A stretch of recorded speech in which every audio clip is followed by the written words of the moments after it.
በህመም ውስጥ ፈገግ ያለች ሴት መቼም አትሸነፍም ይላል ፍሬው ዩቲዩብ። ሩታና ፍሬው ዩቲዩብ በአዲስ ነገር መጥቷል። ፍሬው ዩቲዩብ ሩታና እናቷ በታች ፖስት አድርጎ ምን አላት መሰላችሁ? በህመም ውስጥ ፈገግ ያለች ሴት መቼም አትሸነፍም። ሰላም ጤና ይስጥልኝ። በመላው ዓለም ለምትገኙ እህት ወንድሞቼ፣ የሌላ ግሮስ ቤተሰቦች ይሄ ቻናል ከዘረኝነት፣ ከሃይማኖት፣ ከመቀኝነት፣ ከክፋት፣ ከሸረኝነት፣ ከመውደቅ፣ ከመነሳት የተሻለ ዩቲዩብ ነው። ሰብስክራይብ ላይክ ሳታደርጉ የትም ቦታ እንዳትሄዱ የኔ ልዕልቶች፣ የኔ ማሮች፣ የኔ ፍቅሮች፣ የኔ ወለሎች፣ የኔ ምን ልበላችሁ።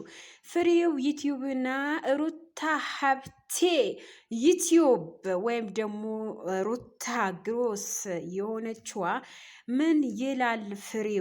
ፍሬው ምን ይላል መሰላችሁ? በህመም ውስጥ ፈገግ ያለች ሴት መቼም አትሸነፍም ይላል። በትክክል በነገራችን ላይ እንኳን በህመም ውስጥ ይቅርና አካላ ጎደሎ ራሱ ብትሆን መቼም ቢሆን አትሸነፍም። ትክክል ነው። ነገር ግን እኔ በፍሬው ላይ ትንሽ ስህተቶች አሉበት። መጀመሪያ የሚደግፈው ሄርሜላን ነበረ። አሁን ወርዶ ሩታ ለምን ደገፋት አልገባኝም። ይሄ ነገር ፍሬው ወዴት ይክ ነው ብዬ እጠብቃለሁ። ለማንኛውም መልስ እንደምሰጠኝ ተስፋ አደርጋለሁ ኮሜንት ስር። በነገራችን ላይ ከሀቀኛ ጎን ማንም ሰው ሲደግፍ እች ልጅ ትክክለኛ ናት ብሎ ስለሚያስብ ማንም ሰው ነው ደስ ያለው ሰው ነው የሚደግፈው ማለት ነው። ስለዛ መሆን ያለበት ነገር እንደኔ ማለት ነው። መጀመሪያ ሩታዬ ነበር የምደግፈው፣ አሁንም ሩታዬ ነው የምደግፈው።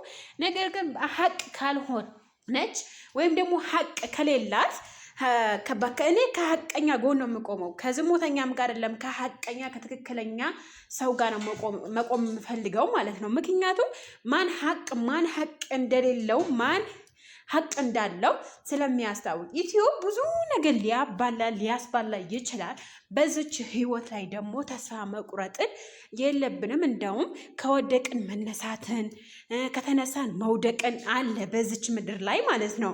ስለዛ እኔ ሩታ መቼ የምትሸነፍ ሴት አይደለችም ማለት ነው። ነገር ግን እኔ ኤፍሬም በሩታ ህይወት ወጥቶ ሩታ ራሷ ብትጋፈጥ የተሻለ ነው ባይነኝ፣ እንደ ራሴ ሀሳብ ማለት ነው። ምክንያቱም ነገ ይሄ ልጅ እውነተኛ ሆኖ ጥሏት እንደማይሄድ እርግጠኛ ናት ወይ ሩታ? አሁን ኤፍሬምን ተደግፋ ኤፍሬምም ተማምና ነው ያለችው። እኔ በዚህ አልደግፋትም ሩታ ማለት ነው። እና ደግሞ ሁሉም ጊዜ ኤፍሬም ስህተት ውስጥ ነው እያስገባት ያለው። ስለዛ መሆን ያለበትና መሆን የሌለበት ነገር ሩታ ማወቅ አለባት ባይ ነኝ፣ እንደ ራሴ ማለት ነው። ግን እኔ ሁሉም ሰው ትክክል ነኝ ብሎ ስለሚያምን በራሱ ሁሌም ሰው ትክክል ነው፣ በራሴ ሁሌም ትክክል ነኝ። ስለዛ አሁንም ቢሆን ፍሬው የሩታ በጣም የሚደግፋት በጣም የሚያበረታታት ናት።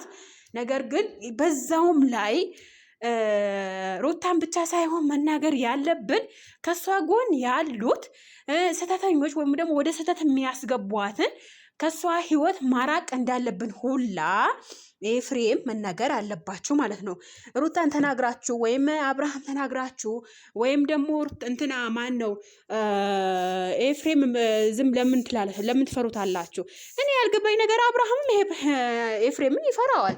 ለምን በምን ምክንያት ነው እንደዚህ የሚፈራው ኤፍሬም? እና መናገር ያለባችሁ ነገር መናገር የሌለባችሁ ነገር አለመናገር። እንዴ ይሄን ያክል ኤፍሬም ምን ነው መላክ አረጋችሁት እኮ እንዴ!